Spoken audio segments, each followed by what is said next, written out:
चहल गइल के हमर जिंदगी खराब हो। जियता रुझान तू तो होके आबाद हो। चल गइल के हमर जिंदगी खराब हो। जियता रुझान तू तो होके आबाद हो। लगता जुदाई ओकर हो, लगता जुदाई ओकर जान लेके जाई हो। ए हो विधाता हमर मौत कब आई हो।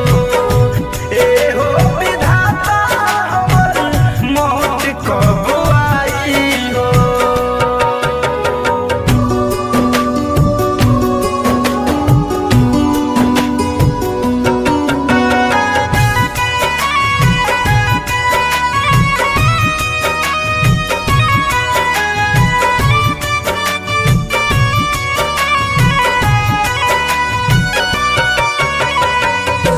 कैसे के प्यार केहू करियन जान से।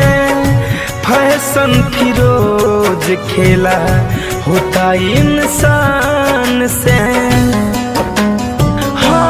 हाँ, कैसे के प्यार केहू करियन जान से। शिव मन मोही खेला होता इंसान से। बिछड़ के धनंजय से हो, बिछड़ के धनंजय से कैसे रह पाई